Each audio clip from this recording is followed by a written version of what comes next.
So we're going to shift the narrative. This is what I mean by Black wellness making Black history.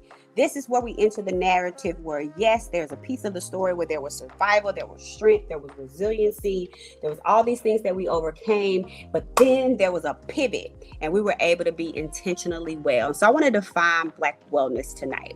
Black wellness is when Black folks are well, they're healthy, they're balanced in many of the domains of their lives.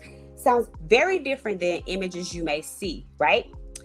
Do you ever see these images of healthy, balanced, several domains?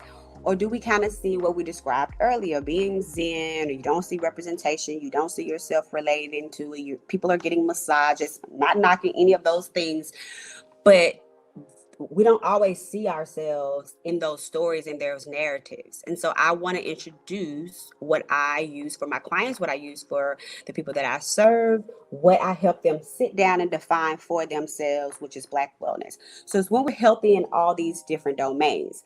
But oftentimes when we think about wellness, it's just like a blanket slate, right? It's kind of nebulous, if you will. What does it mean to be really well?